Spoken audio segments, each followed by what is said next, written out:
Hey everyone, John from Nintendo Life here, and today we're reviewing Rivals of Aether for Nintendo Switch. This review was originally written by the wonderful PJ O'Reilly for NintendoLife.com and was translated to video by me.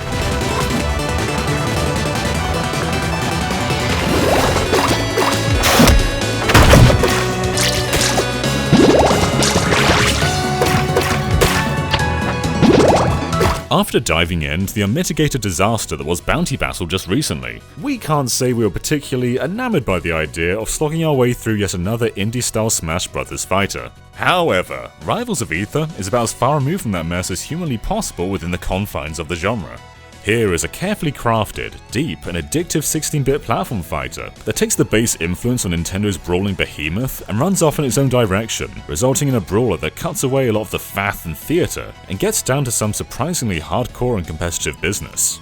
The land of Aether, in which Dan Finayce's game is set, is divided into warring civilizations of animal fighters who have been tricked into facing off against one another by a shadowy Lovecraftian fiend. Taking place over 6 stages and one hidden final battle, the story only focuses on the 6 core characters that were there when the game first released in 2017. It's a short and simple affair, which nevertheless does a great job of setting the scene and provides a little background to the cast's motivations for kicking each other's pans in. The 6-strong cast has also now been expanded to a total of 14 pugilists, 12 from across the land of Aether itself, as well as 2 delightful cameos in the way of Ori and the legend that is Shovel Knight.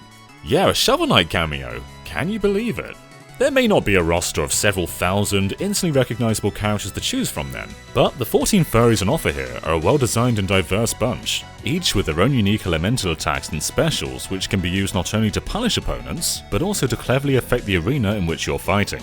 Pulling their powers from 4 elements, earth, air, fire and water, your protagonists all work with the same base movesets of light combo attacks and chargeable strong attacks, all of which have variants depending on the direction you're holding, alongside rolls, dodges, parries, and a double jump. Add to this each character's unique abilities, and there's a surprising amount to get to grips with in order to master any one of them. Zetaburn, as an example, can set foes alight, place pools of flame around the arena, and does extra damage to an enemy when they're burning. Whereas Orcane places puddles of water on the ground, which can be used to teleport, or turn into a pillar of bubbles that trap enemies in the air for an easy upper attack. There are slow, powerful fighters here, zippy lightning-based ninja types, and everything else in between to suit your preferred playstyle, and each and every one of them is a delight to invest your time into. Even the guest fighters, Ori and Shovel Knight, have very clearly had a lot of time and effort put into their design. Shovel Knight can perform his signature shovel drop attack, knocks collectible gems out of opponents, sits down to fish mid-fight, and even uses a taunt to open up a shop. From here he purchases relics and armor to aid him in battle. In short, the relatively small roster, alongside the removal of a lot of the more overblown aspects of Smash, means the almost simplistically clean presentation here belies a ton of depth. It's more suited to dedicated fighting fans and those who want to party casually with pals. And this depth is alluded to in the tutorial mode that drills you through every aspect of the game, from the very basics right up to an individual's strengths and weaknesses. The robust practice mode also allows you to track frame data and display hitbox visualizations in order for you to get down in the nitty-gritty of it all.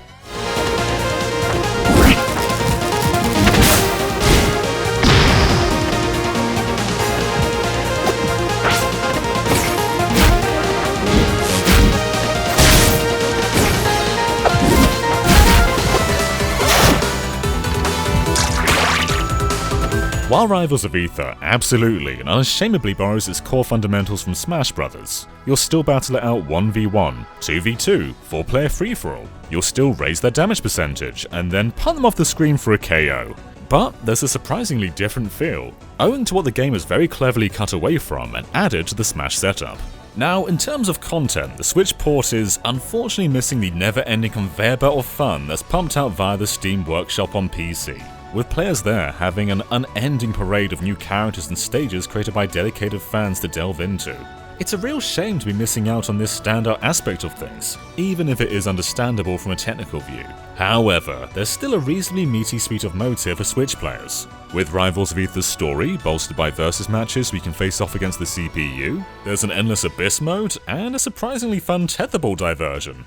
It all adds up to plenty to do for those who don't want to take things online. However, make no mistake, this game is all about taking things online.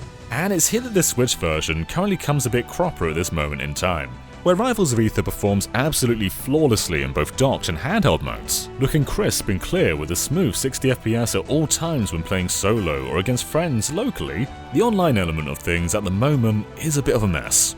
We struggled over our first few days to find anyone to fight against, both in the competitive and casual modes. Not a good sign in the first week of release. And when we did find an opponent, things were a bit of a lag fest. Now this has thankfully somewhat been remedied since release with 2 patches that have dropped, the last of which certainly helped with lag. However, this game really needs more players. It needs a busy community in order to thrive, and right now, it's not particularly easy to find a match against anyone. Now, whether that's because of a lack of players or technical issues, we're not quite sure. However, if Rivals of Aether can sort its technical problems out and make it so that waiting for a match doesn't result in a long wait, then this would absolutely be a platform fighter that could stand shoulder to shoulder with Smash Bros. It provides a more hardcore and competitive alternative to the more casual-orientated Smash. This really is one of the best entries in its genre that we've played, and if it sorts out its woes, you can feel free to easily add another point onto this score.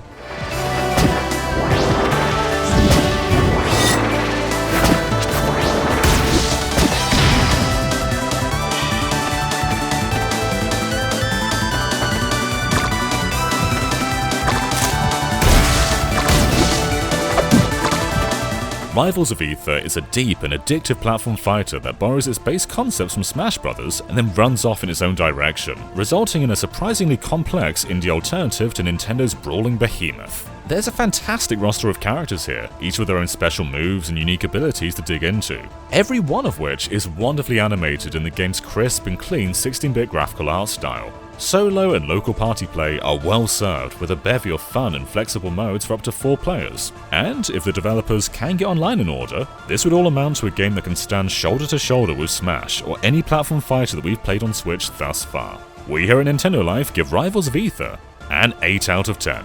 Thank you so much for watching, and for the full written review, check out nintendolife.com, which also hosts a bunch of other Switch stuff. There's so much stuff. Until then, we'll see you next time. Bye.